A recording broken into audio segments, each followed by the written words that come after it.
जगत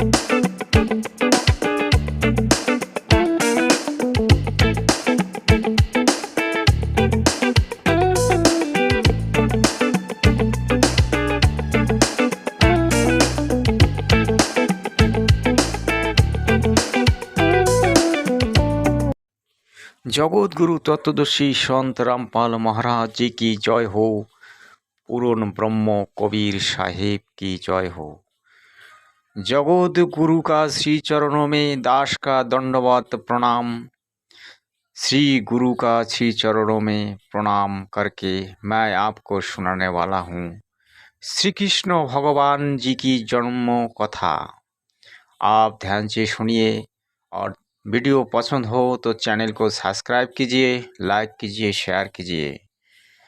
श्री कृष्ण भगवान हमारा सनातन धर्म में एक पूज्य व्यक्ति है जो हम सब उनको मानते हैं, उनको भगवान का दर्जा दिया है। लेकिन श्री कृष्ण भगवान कौन सी स्तर का है ये हम सबको जानना जरूरी है। श्री कृष्ण भगवान विष्णु जी की अवतार है और बहुत सारे लीलाएं की। उन्होंने दापर युग में जन्म लिया था और बहुत सारे लीला की। उस लीला को देखते हुए आज हम सब श्री कृष्ण जी को भगवान मानते हैं। लेकिन वास्तविकता ये है कि भगवान श्री कृष्ण तो नर और नारायण का एक अंश मात्र है। मेरे कहने का मतलब ये जो नर नारायण सत्य युग में दो भाई थे, एक राजा का पुत्र था। दोनों 1000 साल तक तपस्या की और महादेव से वरदान पाया। जब महादेव से इन लोगों को वरदान मिला तब महादेव ने कहा कि दापर युग में तुम दोनों जन्म लोगे। एक जना का नाम होगा अर्जुन और दूसरे का नाम होगा श्री कृष्ण। जो श्री कृष्ण जी होगा वो विष्णु जी की अवतार माना जाएगा और लोग भगवान रूप में पूजा करेगा। ये वरदान जब मिला तब श्री कृष्ण जी को आज इतना विख्यात नाम मिला है और भगवान की दर्जा दिया गया है। लेकिन वास्तविकता तो ये है कि श्री कृष्ण जी की माध्यम से काल ब्रह्म अर्थात ज्योति निरंजन बहुत लीला करवाई, बहुत लीला दिखाई। लेकिन हम सब शास्त्रों को समझ नहीं पाया, इसलिए हम लोगों को यही ज्ञान नहीं हुआ था जो वास्तविक में श्री कृष्ण जी की आड़ में ज्योति निरंजन ने ये सब लीलाएं की, जैसे कालियो दमन और भी बहुत सारे ऐसे लीला है जो लीला आज जगत में विख्यात है। भगवान श्री कृष्ण जी की जो जन्म हुआ था ये जन्म बहुत ही अलौकिक है, क्योंकि कंसों का कारागार में भगवान श्री कृष्ण जी की जन्म हुआ था। इनका माता पिता का नाम था देवकी और वासुदेव। बाद में यशोदा नाम के एक औरत के पास इनको भेज दिया गया और यशोदा ने इनको लालन पोषण करके बड़ा किया। यही इनका जन्म कहानी है। लेकिन भगवान श्री कृष्ण जी की जो पूजा करते हैं, भगवान श्री कृष्ण आपने आपको कभी भगवान नहीं कहा और ना ही पूजा करने के लिए बोला। जहाँ तक मैं जानता हूँ भगवान श्री कृष्ण जी एक मानव थे। मानव कल्याण के लिए कार्य की थी, जो भी आज उनको भगवान की दरवाज़ा दिया गया।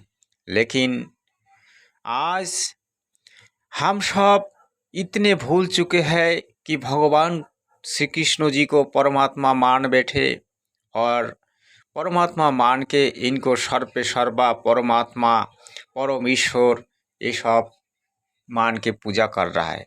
लेकिन ये हमारी बिल्कुल गलत सोच है और बिल्कुल गलत भावना है, क्योंकि भगवान जो है और वही पूर्ण परमेश्वर हो सकता है जो कि अविनाशी है, लेकिन भगवान श्री कृष्ण बार बार जन्म मृत्यु के अधीन है और बार बार जन्म लेते हैं और मरते हैं। जो अविनाशी नहीं है वो पूर्ण परमेश्वर नहीं हो सकता और परमात्मा नहीं हो सकता। परमात्मा का जो लक्षण है वो अविनाशी होता है, ना तो किसी की कोख में जन्म लेता है ना कभी मरता है। जैसे कबीर देव जी काशी नगर में प्रकट हुए थे और नीरू नीमा नामक दो दंपत्ति को मिला था, और कबीर परमेश्वर जी सशरीर आए थे और सशरीर चले गए, लेकिन श्री कृष्ण भगवान एक वेद के तीर खा के मर गया और इनकी जो जदुकुल भी विनाश हो गया। अगर देखा जाए तो भगवान श्री कृष्ण पूर्ण परमेश्वर नहीं है, क्योंकि भगवान को भी मरते नहीं है। जो मरता है वो भगवान नहीं हो सकता। जैसे ब्रह्मा विष्णु महेश्वर भी जन्म मृत्यु के अधीन है, ये भी जन्म मृत्यु में आते हैं, लेकिन ये तीन लोक का स्वामी है, जैसे स्वर्ग मर्त्य पाताल। इस स्वर्ग मर्त्य पाताल का स्वामी बनाया गया है। इनकी पिता है ज्योति निरंजन अर्थात काल ब्रह्म, और इनकी माता है देवी दुर्गा। इनको आशीर्वाद दिया है और इनको वरदान भी मिला है। ये तीनों लोक का स्वामी है।